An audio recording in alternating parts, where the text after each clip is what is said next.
سورہ آل عمران کی آیت نمبر 159 ہے۔ اعوذ باللہ من الشیطان الرجیم، بسم اللہ الرحمن الرحیم۔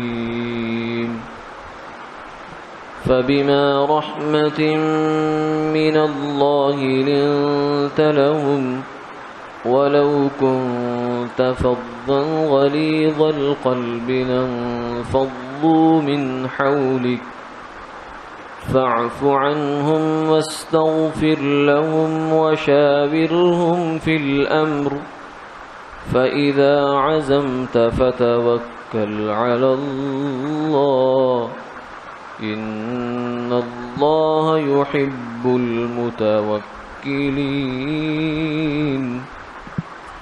صدق اللہ العظیم۔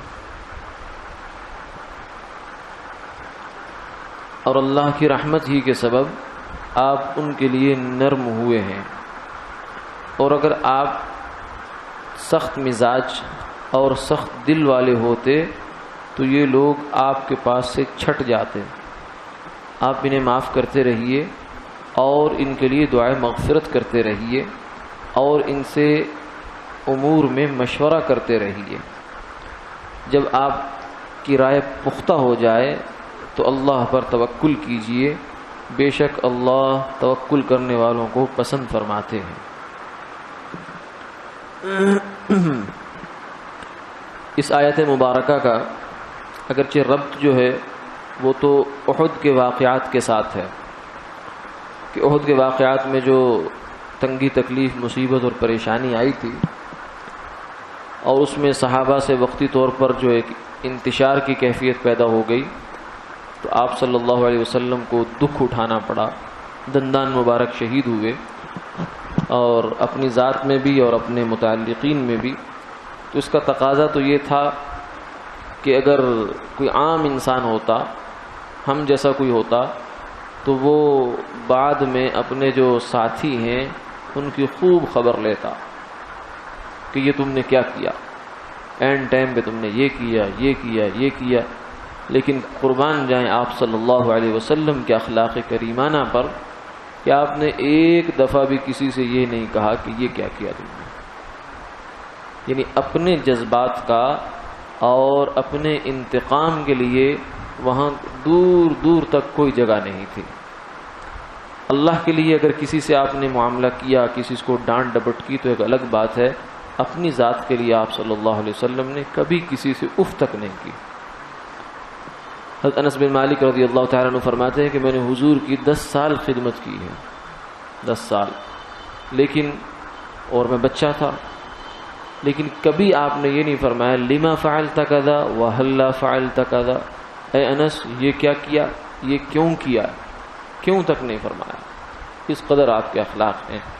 تو فرمایا کہ یہ جو بھی آپ کی نرمی ہے یہ اللہ کی رحمت ہے، اللہ کی رحمت کے آپ چونکہ مجسم ہیں، وما ارسلناک الا رحمۃ للعالمین، تو اللہ کی رحمت کا ظہور آپ صلی اللہ علیہ وسلم کی ذات والا صفات کی صورت میں ہوا ہے۔ اس لیے اس قدر تنگی تکلیف کہ آپ کے دندان مبارک شہید ہو گئے اور جو ہے صحابہ اتنے شہید ہو گئے، لیکن اس کے باوجود کسی کو ڈانٹا نہیں، کسی کو ڈپٹا نہیں، کچھ نہیں کیا، اور فرمایا کہ یہ سب آپ کی نرمی کی برکت ہے۔ اور اگر آپ ڈانٹ ڈپٹ کرنے والے ہوتے، سخت مزاج سخت دل ہوتے تو بڑی عجیب بات فرمائی ہے۔ یہ بات اگرچہ صحابہ اور حضور کی ہے لیکن یہ ہمارے لیے بھی اصل میں سبق اور پیغام ہوتا ہے کہ دیکھیں حضور کا کتنا مرتبہ ہے، سید الانبیاء والمرسلین ہیں، اور آپ سے بڑھ کر کوئی ہستی مخلوق میں نہیں ہے، اور صحابہ سے بڑھ کر کوئی جانثار نہیں ہے، کوئی محبت کرنے والے نہیں ہیں، لیکن اس کے باوجود فرمایا کہ اگر آپ کے مزاج میں سختی ہوتی تو یہ جانثار صحابہ بھی چھٹ جاتے۔ یہ بد مزاجی کا اثر ہوتا ہے۔ انسان بعض دفعہ صحیح ہوتا ہے، اپنے موقف میں صحیح ہوتا ہے، بات صحیح کر رہا ہوتا ہے، لیکن وہ بد مزاجی کا شکار ہوتا ہے، سختی کا شکار ہوتا ہے، زبان میں اس کی ہڈی ہوتی ہے جس کی وجہ سے اگلے کا دل چر جاتا ہے، کیونکہ فرمایا جراحات السنان لها التیام، ولا یلتام ما جرح اللسان، عربی کا مقولہ ہے کہ نیزے کا زخم بھر جاتا ہے. نیزے کا زخم معمولی نہیں ہوتا، بڑا گھاؤ ہوتا ہے، لیکن وہ وقت کے ساتھ ساتھ بھر جاتا ہے. زبان کا زخم نہیں بھرتا. یہ زبان ایسی مصیبت ہے.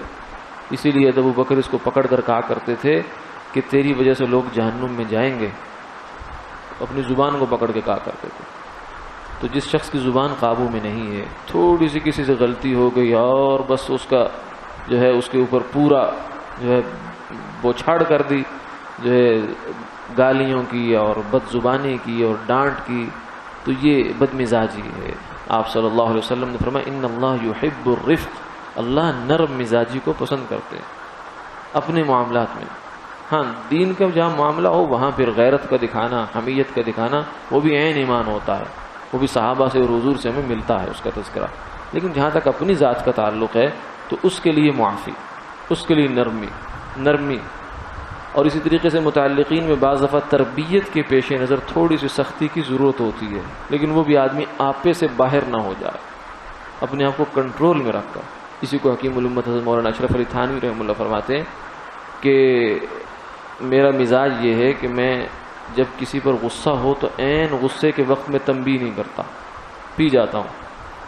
تو ایک تو غصہ پینے کا ثواب مل جاتا ہے، اور دوسرا یہ ہے کہ دوسرے اس کو تنبیہ کرنا ضروری بھی ہوتا ہے کہ تربیت کرنی ہے، اخلاق سکھانے ہیں، آداب سکھانے ہیں.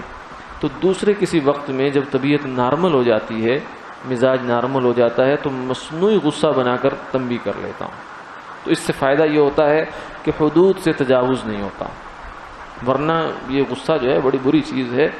ایک صحابی آپ کی خدمت میں آ کر کہنے لگے یا رسول اللہ، یہ ہمارے غلام جو ہیں یہ ہمیں تنگ کرتے ہیں.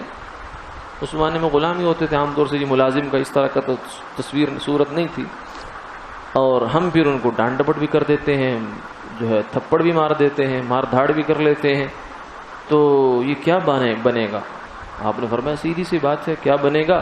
قیامت والے دن ترازو رکھا جائے گا، ان کی زیادتیاں اور تمہاری مار دونوں تولی جائیں گی. اگر ان کی زیادتیاں بڑھ گئیں تو وہ خسارے میں، اور اگر تمہاری مار بڑھ گئی تو تم خسارے میں. تو اس لیے فرمایا کہ یہ اس چیز کا خیال رکھنا ہے، آدمی غصے میں حدود سے تجاوز نہ کر جائے. ظفر اسے آدمی نہ جانیے گا، وہ کیسا ہی صاحب فہم و ذکا، جسے عیش میں یاد خدا نہ رہی، جسے تیش میں خوف خدا نہ رہا. آدمی کو غصے میں جو ہے یہ بھول جاتا ہے کہ میرا بھی ایک خدا ہے جو میرے اوپر غصہ کر سکتا ہے، اور میں دن میں پتہ نہیں کتنی دفعہ اس کو ناراض کرتا ہوں. آدمی بھول جاتا ہے. پھر اس نے فرمایا وَلَوْ كُنْتَ فَظًّا غَلِيظَ الْقَلْبِ، کہ حضور کو یہ فرمایا، حضور تو ایسے ہو نہیں سکتے، آپ تو مجسم رحمت ہے، لیکن دراصل کہتے ہیں کہ بعض دفعہ کہا جو جاتا ہے وہ بیٹی کو جاتا ہے، سنایا بہو کو جاتا ہے. تو حضور کو خطاب ہے لیکن امت کو خطاب ہے دراصل میں، کہ تمہیں یہ سبق ہے کہ اگر حضور جیسے شخصیت سے بھی صحابہ سختی کی وجہ سے پیچھے ہٹ سکتے ہیں تو تم کس بات کی مولی ہو کہ تم جو ہے اپنے مأمور جو ہیں، جو نچلے لوگ ہیں، ان کے ساتھ ایسا رویہ اپناؤ کہ جیسے زر خرید غلام کے ساتھ اپنایا جاتا ہے. کہ تم کہاں کے، تمہیں کس نے اختیار دیا ہے؟ وَلَوْ كُنْتَ فَظًّا غَلِيظَ الْقَلْبِ، فرمایا کہ اگر آپ بھی سخت دلی کا مظاہرہ کرتے، بد مزاجی کا مظاہرہ کرتے، تو یہ صحابہ جیسے جانثار بھی چھٹ جاتے. اس لیے کسی کی جو محبت ہے اس کی عقیدت اور تعلق کو آزمائش میں نہیں ڈالنا چاہیے کہ میں سختی کروں گا، دیکھتا ہوں بھاگتا ہے کیا کرتا ہے. بھاگ گیا تو پھر اس کا نتیجہ کیا نکلے گا؟ فرمایا فاعف عنہم. پھر آگے 3 کام فرمایا کہ ان صحابہ کے لیے آپ کرتے رہا کیے، ان کو معاف کرتے رہا کریں، کیونکہ یہ سیکھنے والے ہیں، آپ کے زیر تربیت ہیں، ان سے غلطیاں ہوں گی، ان سے کوتاہیاں ہوں گی، لیکن آپ معاف کر دیا کریں. واستغفر لہم، اور بعض دفعہ غلطی ذرا بڑے درجے کی ہوگی تو ان کے لیے اللہ سے معافی مانگا کریں، ان کے لیے استغفار کیا کریں. یہ کہ انسان اپنے لیے تو استغفار کرتے ہی کرتا ہے، اور اپنی اولاد کے لیے یا قریبی لوگوں کے لیے نہیں، بلکہ اپنے جو زیر سایہ زیر تربیت لوگ ہیں ان کے لیے بھی استغفار کیا کرو. ہمارے ایک مشہور حفظ کے جو ہے ایک سلسلہ ہے، قاری جو ہے وہ رحیم بخش صاحب کا، تو ان کے ہاں ذرا بچوں کو حفظ کروانے میں تھوڑی سی تنبیہ ذرا زیادہ ہے نسبتاً دوسرے جگہوں کے. تو وہ ایک دفعہ اپنے شاگردوں سے فرمانے لگے کہ تم یہ صرف یہ دیکھتے ہو کہ دن میں میں بچوں کو مارتا پیٹتا ہوں، پڑھانے کے لیے ضرورت ہوتی ہے، تو لیکن یہ نہیں دیکھتے ہو کہ میں رات کو تہجد میں اٹھ کے ایک ایک کا نام لے کر دعا کرتا ہوں، اور یہ جو بچے پڑھ جاتے ہیں یہ دعا کی برکت ہے، مار کی وجہ سے نہیں پڑھتے، مار سے تو بھاگ جائیں، تو مارنے کے بعد میں دعا کی شکل میں مرہم بھی رکھتا ہوں۔ وَاسْتَغْفِرْ لَهُمْ، فرمایا کہ ان کے لیے بخشش کی دعا بھی کیجئے، اللہ کے سامنے جھولی بھی پھیلائیے اور ہاتھ بھی پھیلا کے ان کے لیے مانگیے۔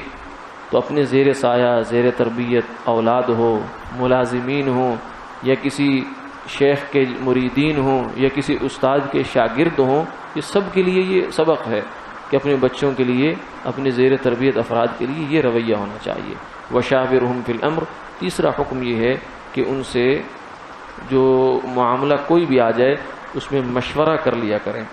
مشورہ یہ آپ صلی اللہ علیہ وسلم کو حکم دیا جا رہا ہے۔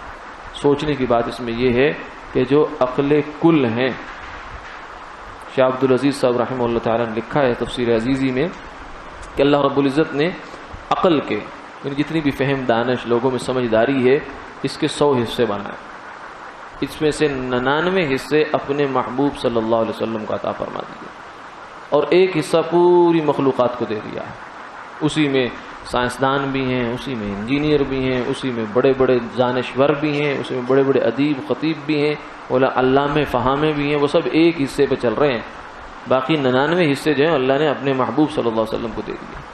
تو عقل، اور عقل کے ساتھ وحی میں تو غلطی ہو ہی نہیں سکتی، اور نبی تو وحی کے بغیر چلتا نہیں ہے، لیکن اس کے باوجود حکم ہے وَشَاوِرْهُمْ فِي الْأَمْرِ کہ اپنے صحابہ سے امور میں مشورہ کیا کرو۔ تو یہ حکم بھی دراصل ہماری طرف بھی متوجہ ہے کہ ہم اپنے آپ کو عقل کل نہ سمجھا کریں۔ جب کسی جگہ کوئی عہدہ، کوئی منصب، کوئی اس پر بیٹھ جائیں تو یہ نہ سمجھیں کہ بس جو میری عقل میں آ گیا بس یہی حق ہے، یہی سب کچھ ہے، اس کے خلاف تو کچھ ہو ہی نہیں سکتا، بس فیصلہ ہو گیا، اب کسی کے سننے ماننے کی ضرورت نہیں ہے۔ نہیں، بلکہ جب حضور کو حکم ہے کہ مشورہ کیا کریں، وَأَمْرُهُمْ شُورَى بَيْنَهُمْ، تو ہمیں تو بطریق اولا ہونا چاہیے۔ ہماری عقلیں تو لولی لنگڑی بلکہ اس سے بھی اگلے درجے میں ہیں، تو ہمیں تو جو ہے وہ بیساکھیاں چاہیے، سہارے چاہیے۔ تو مشورہ ایک ایسی چیز ہوتی ہے کہ جس سے بعض دفعہ اللہ تعالیٰ جب مسلمانوں کی ایک جماعت اکٹھی ہوتی ہے اور کسی بات کی فکر کرتی ہے تو اللہ کی رحمت متوجہ ہوتی ہے۔ اللہ تعالیٰ کسی کے دل پر اپنی جو اصل صحیح بات ہے وہ ڈال دیتے ہیں اور مشورے میں سامنے آ جاتی ہے، اس پر فیصلہ کرنا آسان ہو جاتا ہے۔ تو مشورہ کرنا یہ بڑی اہم بات ہے۔ مشورے کا مطلب کیا ہوتا ہے؟ مشورے میں ضروری نہیں ہے کہ سب کی بات لی جائے، اور لینا ممکن بھی نہیں ہوتا۔ 5 بندے اگر بیٹھے ہیں تو 5 کی بات کیسے لیں گے؟ ہاں، یہ ضرور ہے کہ مشورے سے اعتماد پیدا ہو جاتا ہے، اعتماد میں لیا جاتا ہے، دل جڑ جاتے ہیں اور ایک جہت پر چلنا شروع ہو جاتے ہیں، پھر برکت ہو جاتی ہے۔ سب کی جب فکر ایک جانب چلتی ہے تو یہ جماعت بن جاتی ہے۔ چند لوگ اکٹھے ہوں تو انہیں جماعت نہیں کہتے، انہیں ریل یا ٹرین کے مسافر کہتے ہیں۔ ہاں، جب ان کی فکر ایک ہو تو اسے جماعت کہتے ہیں۔ اور ید اللہ علی الجماع، اللہ کی مدد اور تائید ہے وہ جماعت کے ساتھ ہے، انبو اور گروہ کے ساتھ نہیں ہے کہ جو اکٹھے تو ہو گئے اتفاق سے لیکن ان کی فکر سوچ ایک نہیں ہے۔ تو مشورے سے اللہ سوچ کو ایک کر دیا کرتے ہیں۔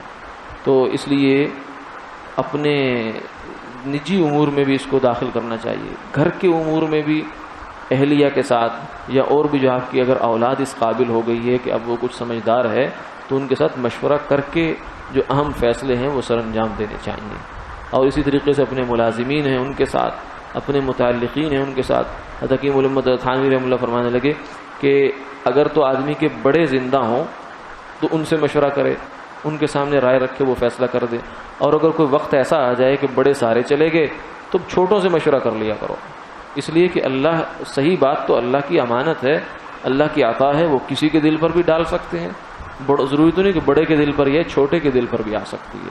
اس لیے مشورے کے بہت سارے آداب بھی ہیں۔ انشاءاللہ 1-2 باتیں اور ہیں وہ کل کی مجلس میں عرض کی جائیں گی۔